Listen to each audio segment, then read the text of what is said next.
திமுக அதிமுகவிற்கு விஜய் சவால். சேலத்தில் நடந்த கூட்டத்தில் விஜய் பேசும்போது, கட்சி அண்ணா, எம்ஜிஆர், ஜெயலலிதா ஆகியோரை மறந்துவிட்டு நமக்கு அனுபவம் இல்லை என்கின்றனர் என்று கூறினார். மேலும், உங்களால் தனியாக என்னை போல் கட்சி தொடங்கி 1% ஓட்டாவது வாங்க முடியுமா என்று சவால் விட்டார்.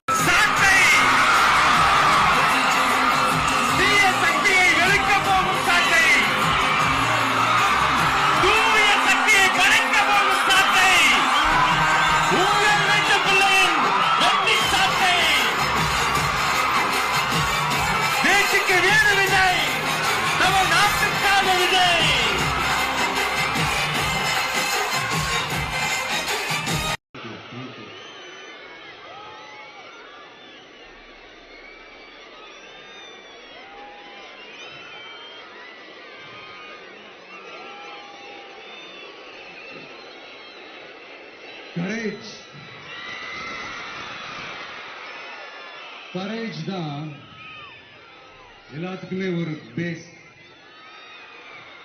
கரேஜ் தான் எல்லாத்துக்குமே ஒரு பவர். அப்படிப்பட்ட அந்த பவர் எதிலிருந்து ஆரம்பிக்கிறது தெரியுமா? நம்மள அண்டர் எஸ்டிமேட் பண்ற நேரத்துல, நம்மள ஒரு ஏளனமா பார்க்கிற நேரத்துல, நம்ம யாருன்னு ப்ரூவ் பண்ணி காட்டணும்னு ஒண்ணு தோணும். நம்ம யாருன்னு காட்டணும்னு ஒரு உத்வேகம் ஒண்ணு வரும். அப்படி ப்ரூவ் பண்ற அந்த பாயிண்ட் எதுல இருந்து ஸ்டார்ட் ஆகுது தெரியுமா? எந்த விஷயத்துல நம்மள கிண்டலும் கேலியுமா பேசுறாங்களோ அதே விஷயத்தை வச்சு நம்ம அது ஒரு பாசிட்டிவா மாத்துறதுன்னு ஒண்ணு இருக்குல்ல, அதே விஷயத்தை வச்சு நம்ம அது ஒரு ஃபயரா மாத்துறதுன்னு ஒன்று இருக்குல்ல, அங்கிருந்துதான் அந்த பவரே ஸ்டார்ட் ஆகும். அப்படிப்பட்ட அந்த உண்மையான அந்த பவரை சொல்ற அந்த பாயிண்ட்ல இருந்து ஆரம்பிக்கலாமா? ஏ விஜய், வீட்டை விட்டு வெளியே வா. ஏ விஜய், பணியூர் விட்டு வெளியே வா அப்படின்னு சொல்றவங்களுக்கு என் வீடு எதுன்னு தெரியுமா? முதல்ல என் வீடு எங்க இருக்குனாவது தெரியுமா? என சீண்டி பார்க்கறதா நினைச்சு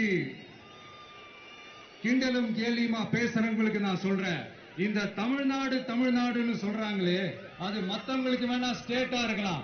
ஆனா என்ன பொறுத்த வரைக்கும் என் தாய் நாடான தமிழ்நாடு தான் என் வீடு.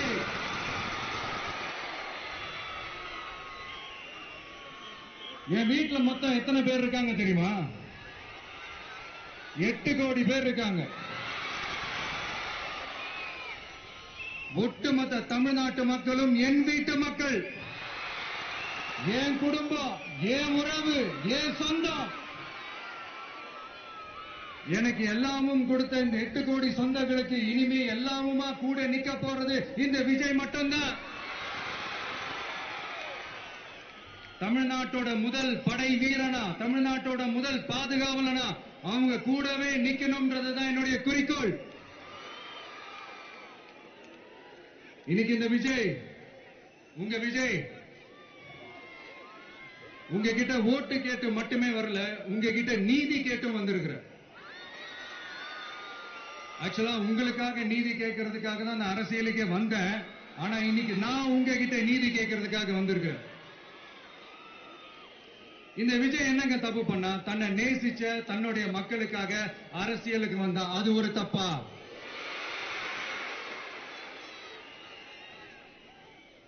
எல்லாத்தையும் ஒதுக்கி தள்ளிட்டு மக்களுக்காக மட்டுமே வந்த அது ஒரு தப்பா? இந்த மத்த கட்சிகளுக்கெல்லாம் மாநாடு நடத்துறதுக்கோ, பொதுக்கூட்டம் நடத்துறதுக்கோ, இல்ல ஹால் பங்கன்ஸ் நடத்துறதுக்கோ பர்மிஷன் கொடுப்பாங்க, இடம் கொடுப்பாங்க. ஆனா நமக்கு மட்டும் இடம் கொடுக்க மாட்டாங்க, கொடுக்கவும் விட மாட்டாங்க. இது என்னங்க நியாயம்? நான் போய் மக்களை சந்திக்கிறதுக்கோ, இல்ல மக்கள் வந்து என்ன சந்திக்கிறதுக்கோ ஒரு உரிய இடமோ இல்ல உரிய பாதுகாப்போ மத்த கட்சிகளுக்கு எல்லாம் கொடுப்பாங்க. ஆனா எனக்கு கொடுக்க மாட்டாங்க, கொடுக்கவும் விட மாட்டாங்க. இது என்னங்க நியாயம்? இந்த SOPs சொல்லுவாங்க, அதனுடைய ஃபுல் ஃபார்ம் வந்து ஸ்டாண்டர்ட் ஆபரேட்டிங் ப்ரொசீஜர். ஆனா எனக்கு மட்டும் அது ஸ்டாலின் சார் ஆபரேட்டிங் ப்ரொசீஜர். இது என்னங்க நியாயம்? இந்த விஜய் உண்மையானவன்றது உங்க எல்லாருக்குமே தெரியும். நமக்கு எதிராக சதி செய்யறது யாரு, நமக்கு எதிராக சூழ்ச்சி செய்யறது யாரு, நமக்கு எதிராக பழி போடுறது யாரு, யாரெல்லாம் ஒன்னா சேர்ந்து இதெல்லாம் செய்யறாங்கன்றது உங்க எல்லாருக்குமே நல்லா தெரியும். அதனால என்னோட சொந்தங்களாகிய உங்ககிட்ட வந்து நான் நீதி கேட்காம வேற யாருக்கிட்ட தான் போய் கேட்பேன்?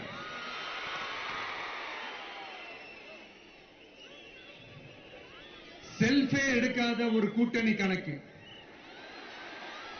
செல்ஃபே எடுக்காத ஒரு அரண பழைய அரித்மேட்டிக் கணக்கு, இதெல்லாம் வேலைக்கே ஆகாது. ஆணித்தரமா அடிச்சு சொல்றேன். அப்புறம் இந்த காசு கொடுத்து ஓட்டு வாங்கிடலாம்னு கனவு காண்றாங்கல்ல, அதுவும் இந்த விஜய் வந்ததுக்கு அப்புறம் நடக்கவே நடக்காது. வண்டி வண்டியா கொண்டாந்து குட்டுவாங்க. 1000, 2000, 3000, 4000, 5000 சாமி மேல சத்தியெல்லாம் வாங்குவாங்க. அப்படிதான் இத்தனை வருஷமா உங்களை ஏமாத்தி இருக்கிறாங்க. வாங்கிக்கங்க, சந்தோஷமா வாங்கிக்கங்க. எல்லாம் உங்க பணம் தான். வாங்கிக்கிட்டு அவங்க காதிலே விசில ஊதி அனுப்புங்க. எப்படி? அவங்க தமிழ்லயே விசில ஊதி அனுப்புங்க.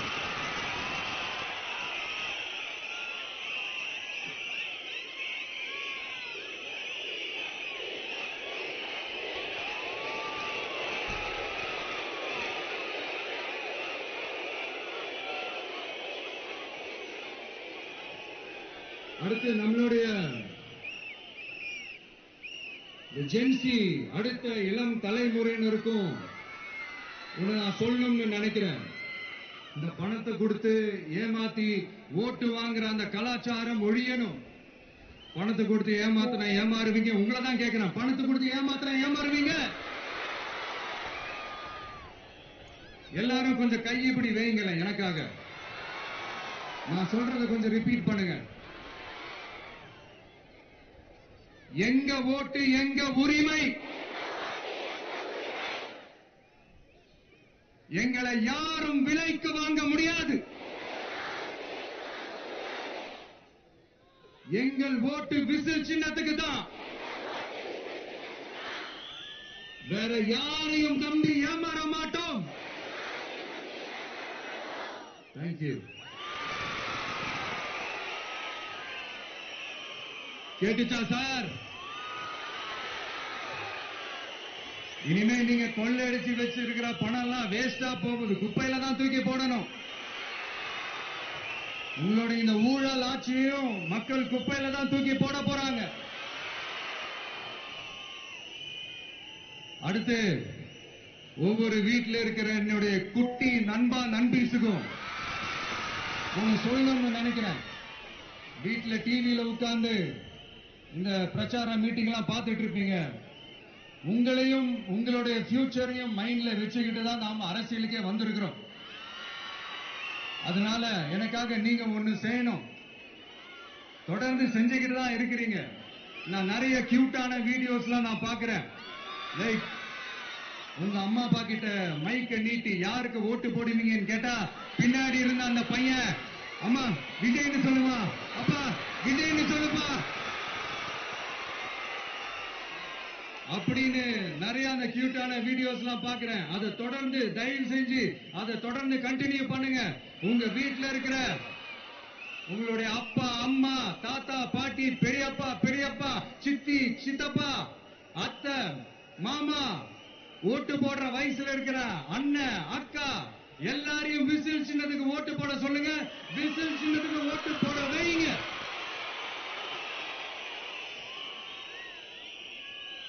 இந்த தேர்தல் நெருங்கிற இந்த நேரத்தில் பொலிட்டிக்கலா ஸ்பீக்கிங் டு த பாயிண்ட் ஒரே ஒரு விஷயம் நான் சொல்லணும். நாங்க அரசியலுக்கு வந்தது எந்த கட்சியும் ஒழிக்கிறதுக்கோ அழிக்கிறதுக்காகலாம் நாம அரசியலுக்கு வரல. யார் மேலேயும் தனிப்பட்ட ஒரு வன்மமோ இல்ல தனிப்பட்ட கோபமோ அப்படிலாம் யார் மேலேயும் கிடையாது. இந்த மத்தவங்க மாதிரி இந்த வெறுப்பு அரசியல் பண்றதுக்காகலாம் நாம அரசியலுக்கு வரல. அரசியல் ரீதியா நம்மளுடைய எதிரிகள் யாருன்னு டிக்ளேர் பண்ணிட்டு தேர்தலில் நின்று ஜெயிச்சு மக்களுக்காக எங்களுடைய நன்றி கடனை செலுத்துறதுக்காக தான் நாம அரசியலுக்கே வந்திருக்கோம். Just want to make this clear. அவங்களை கேள்வி கேட்கறதுக்கு முன்னாடி அவங்களுடைய இயலாமையை மறைக்கிறதுக்காக இந்த ஏ டீம் பி டீம் இதெல்லாம் கூட சேர்த்துக்கிட்டு ஒரே விஷயத்த சொல்லி அழுவுறாங்கல்ல. என்னன்னு சொல்லி அழுவுறாங்க? அனுபவம் இல்லாதவங்களால எப்படி ஆட்சி அதிகாரத்தை செய்ய முடியும் அப்படின்னு ஒரே விஷயத்த சொல்லி அழுவுறாங்கல்ல. அந்த அழுகைக்கு நாம ஒரு பதிலடி கொடுக்கணும்ல. மக்களே, நான் உங்களையே கேட்கிறேன், தெரியாம தான் கேட்கிறேன். இந்த அனுபவம் அனுபவம் அனுபவம்னு சொல்றாங்களே, அதிகாரத்தை வச்சு மக்கள் பணத்தை கொள்ளையடிச்சதை தாண்டி வேற ஏதாவது கொம்பு முளைச்ச பெரிய அனுபவம் இவங்களுக்கு இருக்குதா?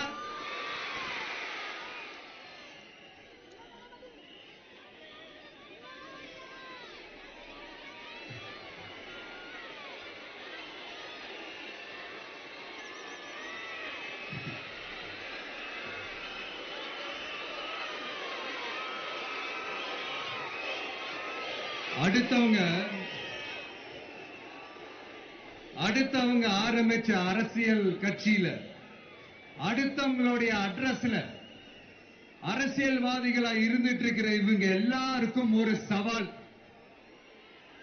என்ன மாதிரி தனியா, என்ன மாதிரி சொந்தமா ஒரு கட்சி ஆரம்பிச்சு 1% அட்லீஸ்ட் 1% வாக்கு வாங்கி காட்டுற அந்த தில் இருக்குதா, திராணி இருக்குதா?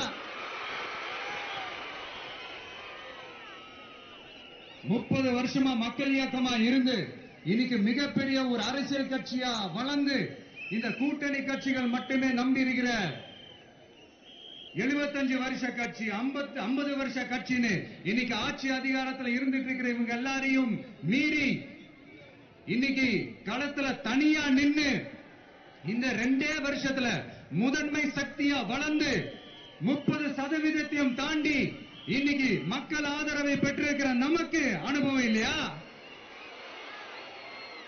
உங்களுடைய அனுபவம் என்னன்னு சொல்லட்டுமா? கட்சி ஆரம்பிச்ச அண்ணாவை மறந்தது, கட்சி ஆரம்பிச்ச எம்ஜிஆர் அவர்களை மறந்தது, கட்சியை வளர்த்த ஜெயலலிதா மேடம் அவங்களை மறந்தது. இவங்க எல்லாரும் சொன்ன விஷயங்கள், பேசின விஷயங்கள், எதையெல்லாம் ஃபாலோ பண்ணணும்னு சொன்ன விஷயங்கள் எல்லாத்தையும் மறந்தது. இவங்களுக்கு நமக்கு அனுபவம் இல்லையா? நமக்கு அனுபவம் இல்லதான். கொள்ளை அடிக்கிறதுல எங்களுக்கு அனுபவம் இல்லதான். அதெல்லாம் எங்களுக்கு சுட்டு போட்டால வராது. இந்த கொள்கையை பேருக்கு மட்டும் வச்சுக்கிட்டு நேரடியா சரண்டர் ஆகிறது, மறைமுகமா சரண்டர் ஆகிறது, இந்த மாதிரி அனுபவம் எல்லாம் நமக்கு இல்லதான். அதுவும் நமக்கு சுட்டு போட்டாலும் வராது. மக்களை நேசிக்கிற நல்ல குணம் இருந்தா போதும்யா. நல்ல சூப்பரான ஒரு நல்லாட்சி கொடுக்கலாம். நல்லாட்சி கொடுக்கிறதுக்கு மெத்த படிச்ச மேதாவிகளா இருக்கணும்னா ஒன்னும் அவசியம் இல்ல. காமராஜர் அவர்கள் மாதிரியோ, எம்ஜிஆர் அவர்கள் மாதிரியோ மக்கள் சக்தியின் துணையால, மக்கள் மேல அக்கறையா இருக்கக்கூடிய நல்ல அதிகாரிகளின் துணையால சூப்பரான ஒரு நல்லாட்சி என்னால கொடுக்க முடியும், செஞ்சு காட்டுறேன்.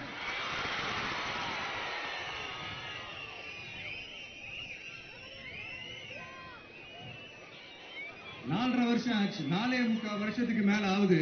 இப்போ ஒவ்வொரு வீட்டு கதவையா தட்டி உங்கள் கனவுகளை சொல்லுங்கள், உங்கள் கனவுகளை சொல்லுங்கள், நாங்கள் அதை நிறைவேற்றி காட்டுறோம். இல்ல, ஸ்டாலின் சாருக்கு மக்கள் சார்பா ஒரு கேள்வி. மக்களுடைய கனவு என்னன்னு உங்களுக்கு தெரியுமா சார்? அது சரி, அவங்க என்ன நினைக்கிறாங்கன்னு உங்களுக்கு தெரியாது, அதுக்கப்புறம் எப்படி அவங்க கனவுகளை பத்தி உங்களுக்கு தெரியும்? மக்களோட கனவு என்னன்னு நான் சொல்லட்டுமா சார்? 2019, 2021, 2024 இந்த 3 தேர்தலையும் மக்கள் உங்களுக்கு வாக்களிச்சதுக்கு காரணம் நீங்க மக்களுக்கு ஏதாவது நல்லது செய்வீங்கன்னு நம்பிதான். ஆனா நீங்க மக்களுக்கு கொடுத்த பரிசு மக்களுக்கு பாதுகாப்பே இல்லாத மக்கள் விரோத ஆட்சி. அந்த மக்கள் விரோத ஆட்சியை அகற்றிட்டு அந்த இடத்தில் தமிழக வெற்றி கழகத்தை ஆட்சி பீடத்தில் அமைக்கணும் அப்படின்றதுதான் மக்களுடைய ஒரே கனவு. மக்கள் விரோத திமுக அரசை நிலைக்க கூடாது அப்படின்றதுதான் மக்களுடைய ஒரே கனவு. 100% தூய சக்தி டிவிக்கு ஆட்சி அமைக்கும். அதுல உங்களுடைய கனவுகள், உங்களுடைய ட்ரீம்ஸ் எல்லாமே ஃபுல்ஃபில் ஆகும், நிஜமாகும்.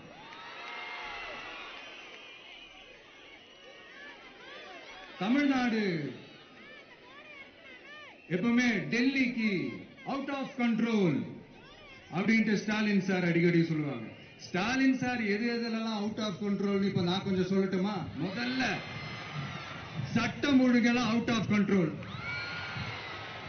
பெண்கள் பாதுகாப்புல அவுட் ஆஃப் கண்ட்ரோல்,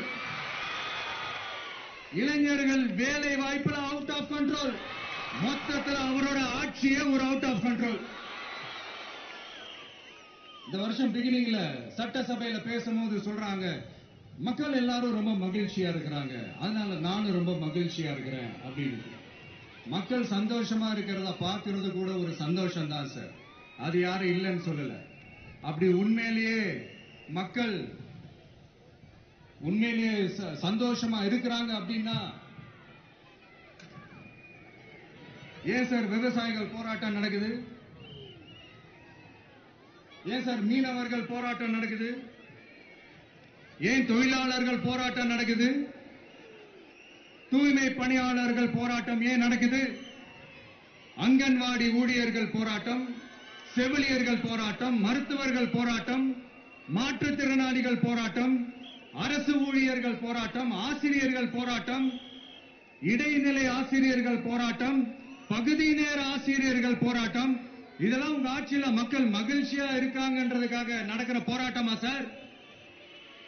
எனக்கு தெரிஞ்சு மக்கள் சந்தோஷமா இருக்கிறாங்கன்னா பொங்கல் வச்சு கொண்டாடுவாங்கன்னு கேள்விப்பட்டிருக்கேன். உங்க ஆட்சியில தான் போராட்டம் நடத்தி அவங்களுடைய மகிழ்ச்சியை வெளிப்படுத்துறாங்கன்னு நினைக்கிறேன்.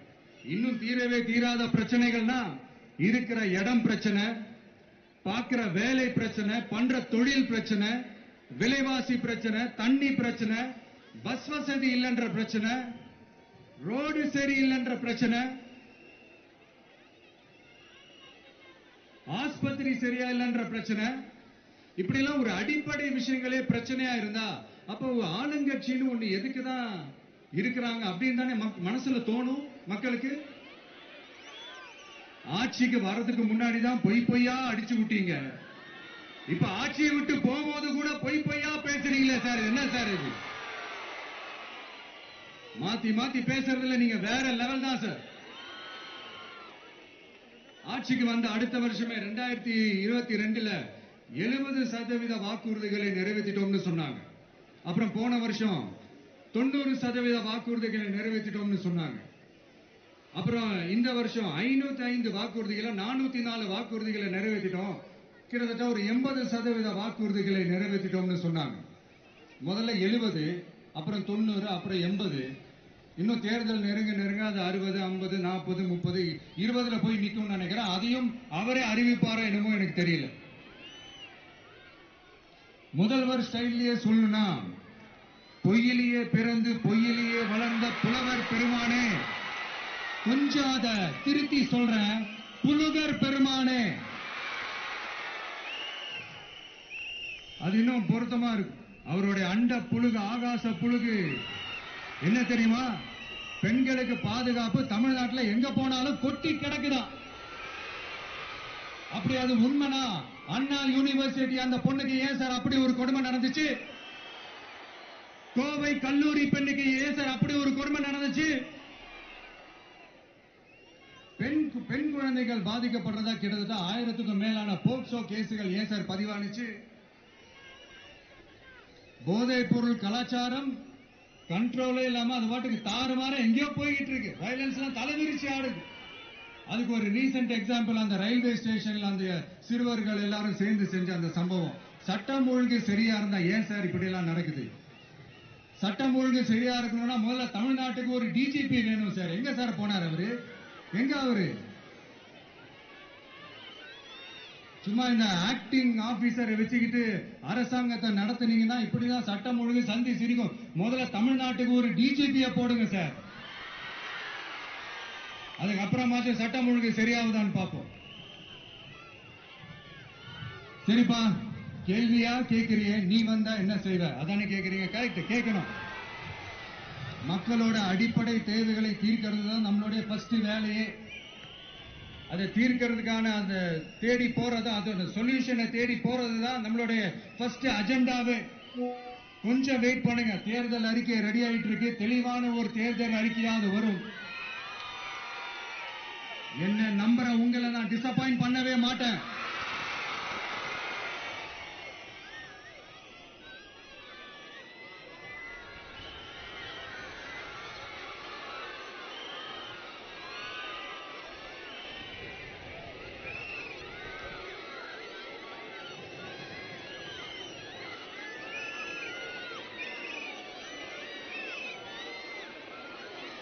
இந்த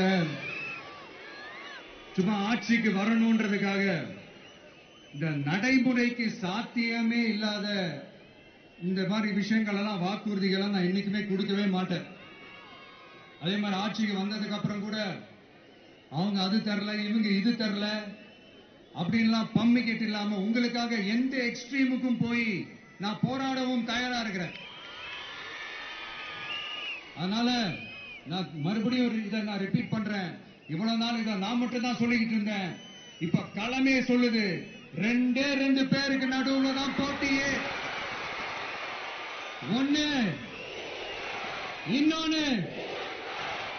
ஒண்ணு தூய சக்தி டிவிக்கு, இன்னொன்னு தீய சக்தி டிஎம்கே.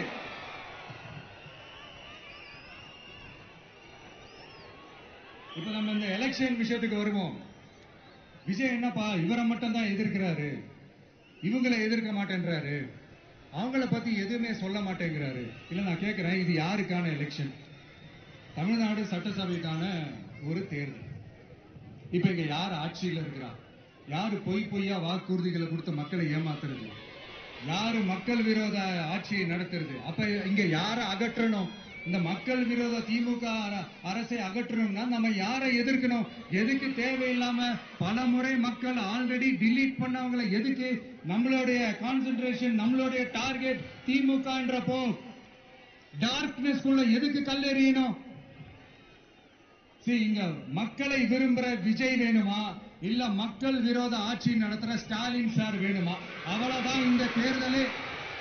இதுக்கு நடுவுல வேற யாருமே கிடையாது. புரியுதுங்களா உங்களுக்கு? என் நெஞ்சில் குடியிருக்கும் சேலம் மக்களே,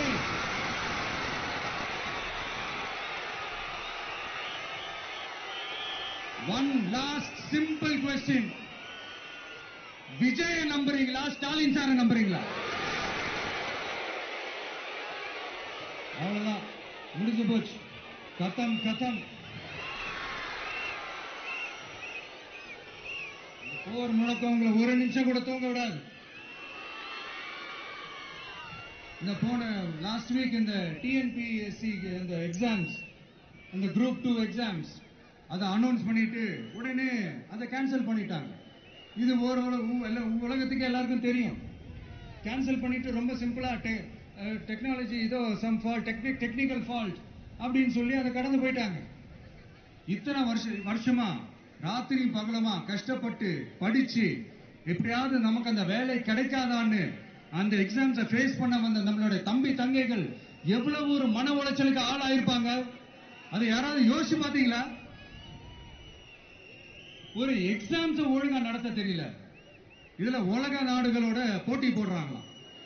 நம்மளுடைய தம்பி தங்கைகள் நம்ம அம்மா அப்பா கிட்ட சொல்லுங்க,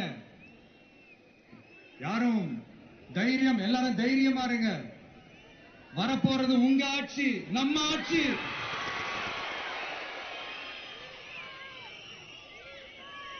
அதனால இந்த மாதிரிலாம் எதுவும் நடக்காம சமூக நீதிக்கான ஒரு நல்ல ஆட்சியை அமைப்போம். இளைஞர்களின் வேலை வாய்ப்புகளை மனசுல வச்சுக்கிட்டு டிரான்ஸ்பரண்டா அதுக்கான ஒரு தீர்வை காணுவோம். நான் விக்கிரவாண்டி மாநாட்டில் பேசும்போது ஒரு பொலிட்டிக்கல் பாம் ஒன்னு சொன்ன ஞாபகம் இருக்கா? ஆட்சியிலும் பங்கு, அதிகாரத்திலும் பங்குன்னு ஒன்னு சொன்னேன். இப்போ அந்த பொலிட்டிக்கல் பாம் எல்லா கூட்டணியிலையும் வெடிச்சுக்கிட்டு இருக்கு, தாறுமாற வெடிச்சுக்கிட்டு இருக்கு. ஸ்டாலின் சார்லாம் பதறாரு. ஆட்சி அதிகாரத்தில் பங்கெல்லாம் தமிழ்நாட்டில் ஒத்து வராது அப்படின்னு சொல்றாரு. அவங்கள பொறுத்த வரைக்கும் ஜெயிக்கிறதுக்காக மட்டும்தான் கூட்டணி, மற்ற எல்லாத்துக்குமே அவங்க தனி அணி, அவங்க மட்டுமே ஒரே அணி. வெல்வோம் ஒன்றாக, ஆனா வரும் வெல்த் எல்லாம் பார்ப்போம் தனியாக. அந்த வெல்வோம் ஒன்றாக என்றது இதுதான் அந்த சீக்கிரட்டே. புரிய வேண்டிய எங்களுக்கு நல்லா புரியும் நினைக்கிறேன். உங்களோட நான் இருக்கேன், நம்மளோட நம்ம மக்கள் இருக்காங்க. இதுக்கு மேல என்ன வேணும்?